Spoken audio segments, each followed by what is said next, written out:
இளையபாரத நேயர்களுக்கு வணக்கம். முதல்ல வீடியோக்குள்ளே போகிறதுக்கு முன்னாடி டிஸ்கிரிப்ஷனில் ஒரு லிங்க் கொடுத்துருக்கேன், ட்விட்டர் லிங்க். அதை மறக்காமல் எல்லாருமே போய் பாருங்கள். ஏன் அப்படின்னு பார்த்தீங்கன்னா, இந்தியன் ஆர்மியோட நார்த்தன் கமாண்ட் வந்து ஒரு 3.5 minutes ஒரு வீடியோ வெளியிட்டிருக்காங்க. ஆப்ரேஷன் சிந்தூரும் ஆப்ரேஷன் மகாதேவில் என்னென்ன மாதிரி விஷயங்கள் நடந்தது அப்படின்ற மாதிரி ஒரு கூஸ்பம் மூமெண்ட் இருக்கக்கூடிய ஒரு அற்புதமான வீடியோ வெளியிட்டிருக்காங்க. அதை பாருங்கள். முக்கியமாக யார் பார்க்கணும் அப்படின்னா, இந்த ஏசி ரூமில் உட்காந்துட்டு அப்படி பெட்டில் படுத்துக்கிட்டு இந்த மோடிக்கு எகெயின்ஸ்டாக ட்வீட் பண்ணுறது, இந்த இந்தியாவுக்கு எகெயின்ஸ்டாக ட்வீட் பண்ணுறது, பாகிஸ்தான் சப்போர்ட்டாக சில ஹேஷ்டேக்லாம் போடுற ஆட்கள் வந்து மறக்காமல் இதை போய் பாருங்கன்றதோட நம்மளோட கோரிக்கையாக இருக்குது. அதுக்கப்புறம் இப்போ ஃபஸ்ட்டு நம்ம என்ன பார்க்கலாம் அப்படின்னு பார்த்தோன்னா, திருப்பூரில் 2 நாளைக்கு முன்னாடி நம்ம அமெரிக்கா வந்து இந்தியா மீது வரி விதிச்சதை எதிர்த்து திமுக அதோட கூட்டணி கட்சிகள்லாம் வந்து போராட்டம் பண்ணாங்க. உள்ளூர்லயே நம்மளுக்கு என்ன நடக்குதுன்னு தெரியாது, இது வெளிநாட்டு சமாச்சாரங்களுக்காக போராட்டம் பண்ண ஆரம்பிச்சிட்டாங்க, ஏதாவது பண்ணணுன்றதுக்காண்டி. அதுல ராசா, வைகோ, அப்புறம் தமிமுன் அன்சாரி, ஜவஹர்லா, இந்த மாதிரி பெரிய பெரிய தலைகள்லாம் வந்து பேசியிருந்திருக்காங்க. அமெரிக்காவை பிடிச்சி திட்டுங்க இல்லை ஏதாவது சொல்லிங்க பண்ணுங்க அப்படின்னா அங்க போய் உட்காந்துக்கிட்டு மோடியோட பாலிசி சரியில்லை, அதானி அம்பானி கைக்கூலியா வந்து மோடி வேலை செஞ்சுக்கிட்டு இருக்கிறாரு, தமிழ்நாடு எங்கேயோ அதல பாதளத்துக்கு போக போகுது அப்படின்ற மாதிரி இஷ்டத்துக்கு பேசிக்கிட்டு இருக்காங்க அமெரிக்காவை தவிர. சரியா? இதுல முக்கியமான விஷயம் என்ன அப்படின்னா, அமெரிக்கா வரி விதிச்சதுனால திருப்பூர் முக்கியமா பாதிக்கப்படுது, இல்லைன்னு சொல்லப்படல. இருந்தாலும் அதுக்கான அல்டர்னேட்டிவ்ஸை இந்தியா வந்து பார்த்துக்கிட்டு இருக்கு, செஞ்சுக்கிட்டு இருக்குது. சில தாக்கங்கள் இருக்கத்தான் செய்யும், நம்மளுக்கு மட்டும் இல்லை, ஆல் ஓவர் வேர்ல்டுக்கே வந்து இப்ப தாக்கம் ஏற்பட்டு இருக்குது.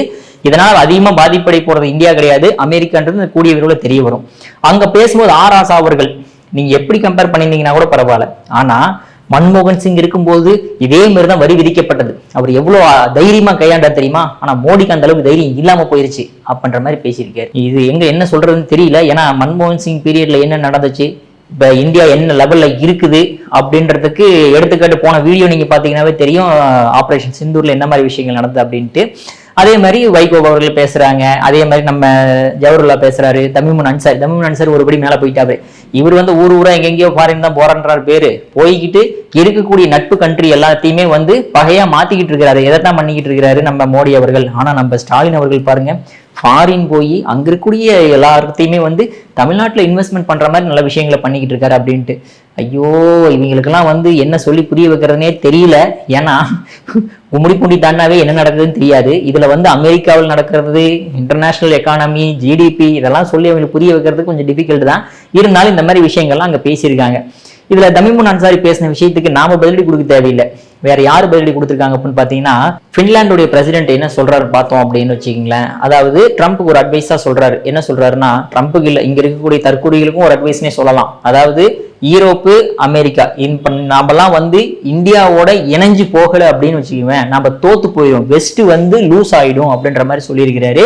ஏன்னா ஷாங்காய் கோஆபரேஷன் ஆர்கனைசேஷன்லயே நம்மளுக்கு வந்து உணர்த்திட்டாங்க, எமர்ஜிங் பவரா இருக்கிறது இந்தியா தான் அப்படின்ற மாதிரி அழகா சொல்லியிருக்கிறாரு.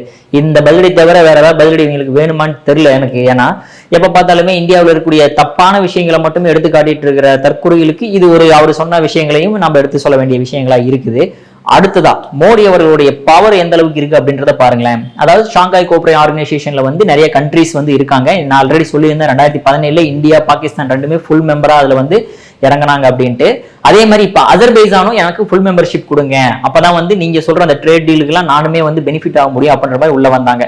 இந்தியா ஒரே ஒரு வீட்டோ பவர் வச்சுக்கிட்டு அதெல்லாம் உள்ள வர முடியாது அப்படின்ற மாதிரி வீட்டோ பவர் வச்சு வெளியே தள்ளியாச்சு. ஏன் அப்படின்னு பாத்தீங்க அப்படின்னா, அஜர்பைஜான் எப்பவுமே நம்ம ஜம்மு காஷ்மீருக்கு அகெயின்ஸ்டா பேசிட்டு இருக்கீங்க, அதாவது பாகிஸ்தானுக்கு சப்போர்ட்டாவும் துருக்கிக்கு சப்போர்ட்டாவும் பேசிட்டு இருக்கக்கூடிய ஒரு கண்ட்ரி. அதனால சிம்பிளா ஒரு வீட்டை போற வச்சு வெளித்தெளியாச்சு. இதுதான் இந்தியாவோட பவர்ன்றதை வந்து தெரிஞ்சுக்கணும். அது மட்டும் இல்லாம ஊரா சுத்துறாரு, என்ன சாதிக்கிறாரு மோடி அவர்கள் அப்படின்னு கேட்கறவங்களுக்கு, ரஷ்யாட்ட இருந்து ஏற்கனவே ஆயில் இம்போர்ட் பண்றதுனாலதான் அந்த 100 ரூபாய்ன்ற பெட்ரோல், 1 லிட்டருக்கான பெட்ரோல் 100 ரூபாய்ன்றதுதான் இத்தனை காலமா வந்துகிட்டு இருக்கு, வருஷ கணக்காகவும் வந்துகிட்டு இருக்குன்னு தான் நம்ம சொல்லுவோம். இல்ல நீங்க சொல்ற மாதிரி ரஷ்யா விட்டுட்டு வேற கண்ட்ரிட்டியோ இல்ல அமெரிக்காட்டியோ வாங்கணும் அப்படின்னா 100 ரூபாய்ன்ற 150, 200, 250 மாதிரி இந்த மாதிரி பாகிஸ்தானு மற்றும் பங்களாதேஷ்ல இருக்கக்கூடிய பெட்ரோல் விலை மாதிரி நம்மளுக்கும் ஆகி போயிடும்.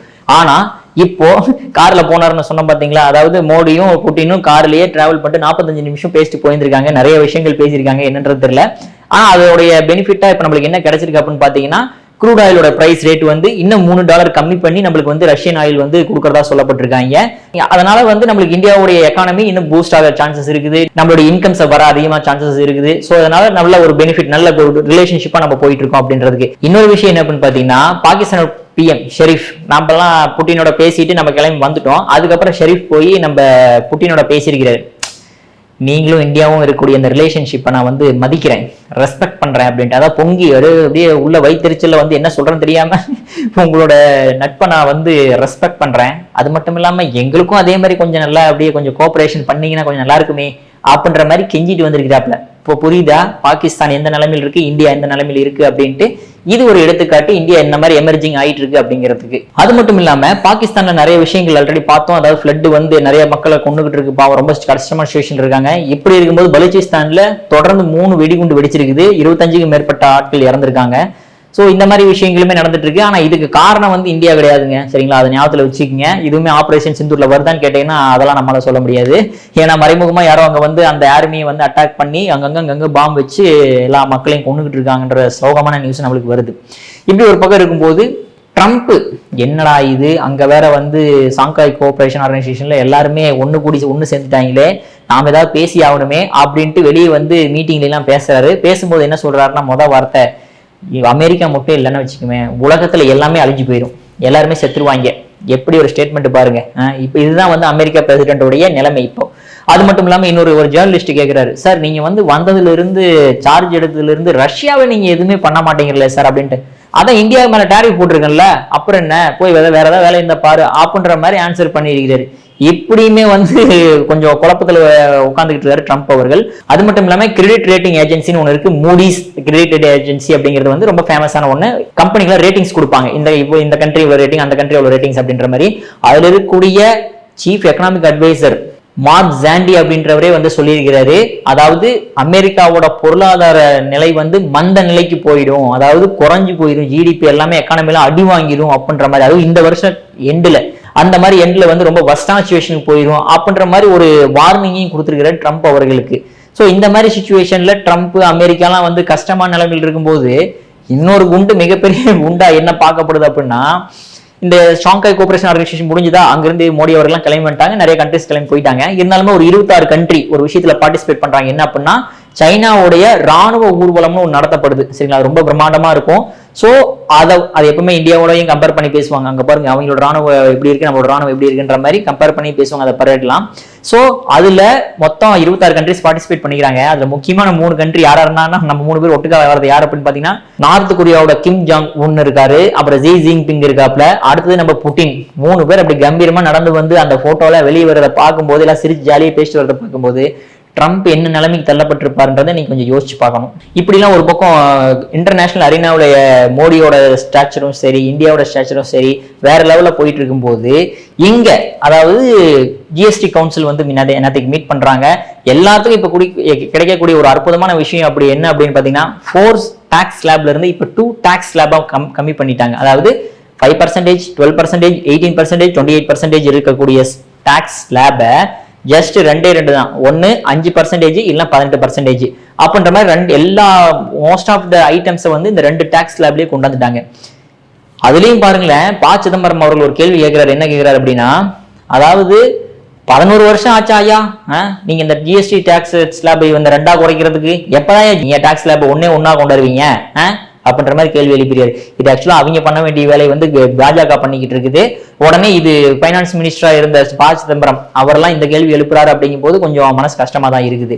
பட் இருந்தாலுமே இந்த 40% டாக்ஸ் ஒன்று வருது. எதெல்லாம் வருது அப்படின்னு பாத்தீங்கன்னா, நம்ம தம் அடிக்கிறது, சிகரெட், பீடி, அதுக்கப்புறம் டொபாக்கோ, இந்த மாதிரி விஷயங்களும், அதே மாதிரி கூல்ட்ரிங்க்ஸ், அந்த பேவரேஜ் கூல்ட்ரிங்க்ஸ்லாம் இருக்கும் பாத்தீங்களா, அந்த மாதிரி பெவரேஜ் கூல்ட்ரிங்க்ஸ் எல்லாமே வந்து 40% டாக்ஸ் ஸ்லாப்ல தான் வரும். குட்கா, பான் மசாலா இதெல்லாமே வர மாதிரி, அதாவது இதெல்லாம் சின் குட்ஸ் அப்படிம்பாங்க. இந்த மாதிரி இந்தியாவோட ஸ்டேட்டஸ் ஒன்னொன்னா மேல உயர்ந்து போய்கிட்டு இருக்கிற சிச்சுவேஷன்ல இங்க இருக்கக்கூடிய தற்கொலைகள் என்ன பேசுறது என்ன செய்யறதுன்னு தெரியாம ஐயோன்னு குமுறிக்கிட்டு இருக்கிறத நம்மளால பார்க்க முடியுது. இந்த மாதிரி பல விஷயங்களை இளைய பாரதம் வழியிலாக தெரிந்து கொள்ளுங்கள். இணைந்ததற்கு மிக்க நன்றி.